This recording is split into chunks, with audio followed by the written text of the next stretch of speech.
Տեղյակ չեմ ինչ ասենք։ Չեմ անկեղծ տեղյակ չեմ, ժողովուրդ ջան, գիտեք Երևանում չեմ,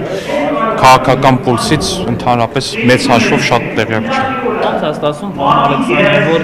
նախընտրական քարոզարշավի ավարտին ընդդիմադիր թեկնածուներին ուզարկում են, հարազատներին ձերբակալում են։ Ասեմ ոնց է ստացվում, ժողովուրդ ջան։ Մի վարքյան։ Այ ընդդիմադիր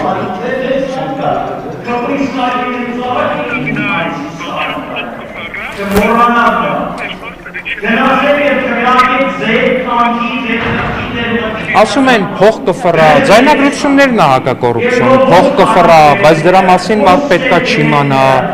Ասում են մեզինից մարդիկ են պետք, որ իրանց համար կարևոր չէ, ում փողում տաս, ով տա, նրան է կնդրե։ Այդ հենց է ստացվում, որ մարդիկ մտածում են, թե կարան մարդկանց 5000 դրամով առնեն։ Բոլոր այդ մարդիկ ենթարկվել են պատասխանատվության։ Հիմա եթե երեք Սարիկ Մինասյանը տատիկին խոստանում էր ընտրվելու պարագայում հուղարկավորել, դա էլ ընտրակաշար։ Անկեղծ ասած, ես իհարկե հասկանում եմ, որ կտրտել եք այդ վիդեոն, լավ տարածել եք, բայց դրա մասին չէր վիդեոն։ Դե հիմա ով որ էր, հա Վանեցյանի չգիտեմ որ բանն էր, թե որն էր, որ լրատվականներ, չեմ հիշում, կարծեմ Վանեցյանի համար, որ Մարտունի համար գնացել էին, այդ լրատվականի ժողովուրդն էին, վատ էին կտրել շատ, այդ չի խոստանում, տատիկ ասում է Սարիկ ջան, ինձ կթաղես, ասում է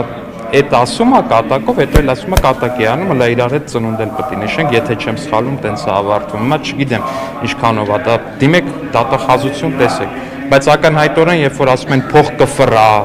երբ որ ասում են մեզինից մարդիկ են պետք, որ կապ չունի իրենց համար, թե ում ընտրեն, փողը ով տա նրան է կընտրեն, այդ ամեն ինչը ակնհայտ փաստ է, ժողովուրդ ջան, ու ես խիստ զարմանում եմ, որ առհասարակ մարդիկ փորձում են այս զայնագրություններից հետո թփրտան։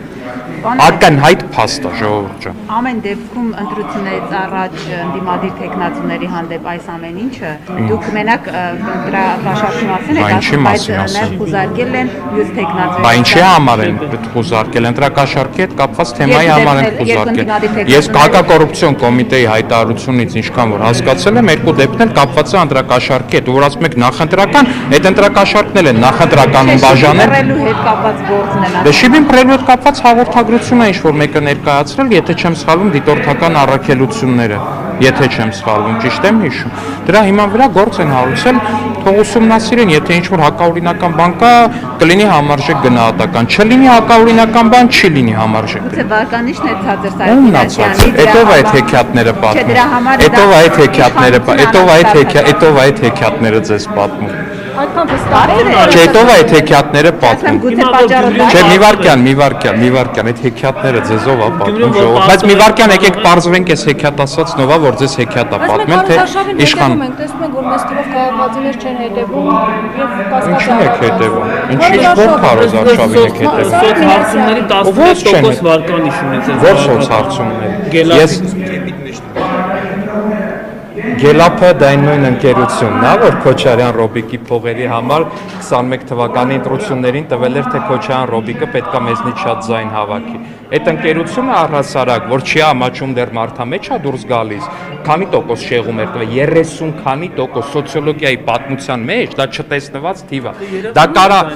ժողովուրդ ջան, 30% շեղումը դա չի կարող ուղղակի լինի շեղանքը տենց։ Տենց շեղանք չի լինում։ Տենց լինում է մենակ այն դեպքում, երբ որ սոցիոլոգիական ընկերությունը միտումնավոր կեղծում է տվյալները։ Հիմա դուք այդ ընկերությանը ցիտելով փաստացի ցիտում եք մի ընկերության, որը փաստացի կեղծ սոցհարցում է ներկայացրել 21 թվականին։ Պարտվել եք, այս անգամ ինչու պետք է հաղթեք։ Ակնհայտորեն գյումրեցիները շատ լավ տեսել են կատարած աշխատանքը, որը որ մենք արել ենք այս ամբողջ ընթացքում, շատ լավ հասկանում են, որ 2018-ից հետո Գյումրիում նորոգվել է 140 փողոց։ Այն դեպքում, երբ որ մինչև 2018-ը Գյումրիում եղել է նորոգված 40 փողոց։ Ընդամենը այս թիվը տենում են։ Տեսել է, որ օրինակ Խարվաճարի ճանապարհը այլևս չի շահագործվում, որտեղ Խարվաճարը Հայաստանն է չի։ Այո, տեսել է եւ շատ լավ գիտի, թե ովքեր են դրա մեղավորները, որովհետեւ այդ մեղավորների ապօրինի գույքը հենց իր աչքի առաջ է, ամենօրյա ռեժիմով։ Այդ հյուրանոցները, այդ այլ հարստությունները իր աչքի առաջ է ամենօրյա ռեժիմով շատ լավ գիտի եւ սա եւս մեկ պատճառ է, որ գյումրեցին պիտի ընտրի քվեաթերթիկ համար 1-ը, որովհետև շատ լավ հասկանում է, որ այն բոլոր մարդիկ, ովքեր որ թալանել են բանակը, բանակի հաշվին կառուցել են դղյակներ, հյուրանոցներ, ռեստորաններ ու չգիտեմ էլ ինչեր, այդ մարդիկ չի, որ իրականում հայրենիքի պաշտպանության համար մտահոգ են։ Այլ այն մարդիկ են հայրենիքի պաշտպանության համար մտահոգ, ում կառավարման շրջանում առաջին անգամ Հայաստանի ամբողջ պետական բյուջեն չի զիջում Ադրբեջանի միայն ռազմական բյուջեին։ Պարոն Ալեքսանյան, ներողություն եք, խնդրում եք ճշգրտողած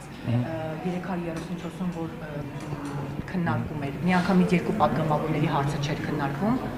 Ընկերներ, կներեք, հարգելի լրագրողներ, ներողություն եմ խնդրում, բայց մեր խմբակցության նիստերը անց են կացվում խորհրդապահական ռեժիմով եւ դրանք ենթակա չեն հանրայնացման։ Եթե խմբակցության ղեկավարը գտնի, որ ինչ-որ բան պետք է հանրայնացնել, ինքը դրա մասին անպայման կհայտարարի։ Հասկանում եմ, պրոստը, բայց